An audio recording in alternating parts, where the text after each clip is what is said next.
Okay, get excited. We're on to our fifth and final thigh exercise. We've done dumbbell squats, we've done leg extensions, we've done leg curls, we've done the hip adduction, the inner thighs. This one surpasses all of them. It's a finishing move.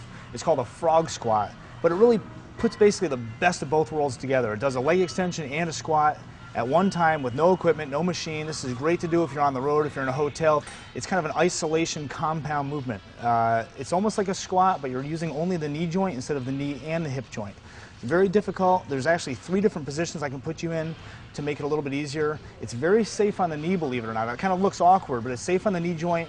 If you do have any knee pain or have any knee problems, you may want to avoid this one, but you can also do this isometrically. You can kind of lock yourself into different positions and not go through any kind of movement. You can stay in fixed positions without injuring the knee. And even an isometric contraction, just holding it statically, is still a big demand on the quadricep muscles. So anyway, let's go on to the first position, the easiest one. I'll meet you when I get there. Going down. Okay, I'm here, I made it. Not for long though. I'm in the frog squat position. My forearms are resting on my thighs, taking off part of my upper body weight, and my weight is through my heels. One thing before you go any further, don't try this until you watch the entire clip. Learn all the ins and outs of this exercise. Make sure you know how to get out of it, especially before doing this. You definitely don't want to twist or tweak your knee at all. So forearms on my thighs, my hands in the praying position because I'm going to need it, and you're going to lift your hips up and lower your hips back down. This is actually quite safe on the knee if you do it slowly and correctly. And you're going to get down this low position, maybe looking in a mirror in front of you. You're trying to keep your head like it's in a vise. So my eyes, if I were in front of a mirror, should be lined up on my eyes the entire movement.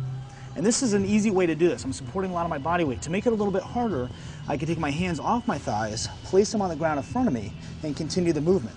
So your hands are still giving you a little help, but not that much. And by keeping your hands down, it also helps keep your head down throughout the entire exercise, just so you can focus on lowering and raising your hips. It really is the best transition to the next and the most difficult position. Now watch the arms. Aha, the true frog squat. Your arms aren't helping out at all, and all of your body weight is now supported by your legs in a very biomechanically inefficient position. These are a lot tougher than they look. Now, if you have any physical limitations that may limit your range of motion, you may want to do just that, limit your range of motion. Definitely don't go down too low, and you may want to do this over a bench or a low chair initially, just for reassurance. Or you can always resort to putting your forearms back on your thighs. Again, watch the arms.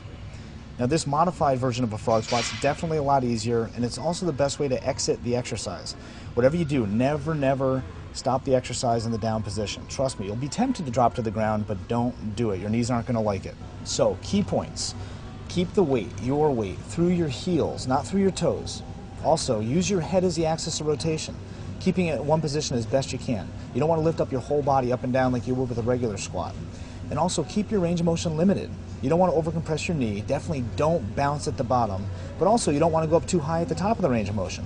I like to limit it to where my back is about parallel with the ground. And also if you do have any kind of knee issues, you could just hold it in one isometric position with no motion whatsoever. So, from the top, put your feet a little more than shoulder width apart, and your toes should be pointed out slightly. Actually, the direction of your knees where they bend should line up with the direction of your toes where they point. You should be able to draw a straight line between your hip, your knee, and your toe. They should all face the same direction. Keep your weight through your heels, lower your hips down to a safe position, and then lift your hips up until your back is parallel or just slightly above parallel with the ground. Remember to keep your head down as much as possible throughout the entire movement. And that's it. Just keep going until you can't do anymore. And stop. Now don't think I've been doing these the whole time. This is a tough exercise. And when you get out of this, don't drop down to the ground. Don't twist and tweak your knee. You want to put your forearms back on your thighs, maybe put your hands on your knees, support your body weight a little bit. But whatever you do, don't stand up straight yet. Keep your head down a little bit lower. You may actually want to kneel down or sit in a chair or something next to you. Take a breather. You know, what happens when you're doing any kind of lower body movement or any kind of exercise in general, you're dilating blood vessels in that area.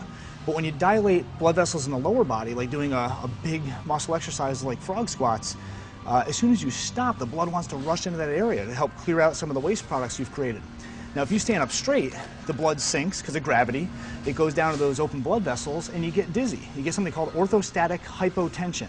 It's hypotension. You're actually lowering your blood pressure, and it's a protective mechanism. Your body's trying to go horizontally to get blood to the brain, but it's not very safe. So always get up in segments. If you do lower body movements and you're working big muscles, especially when you first start off an exercise program and your blood volume hasn't raised up sufficiently, just kind of get up in segments. Do lower body, then kneel, then sit, and then stand and move on.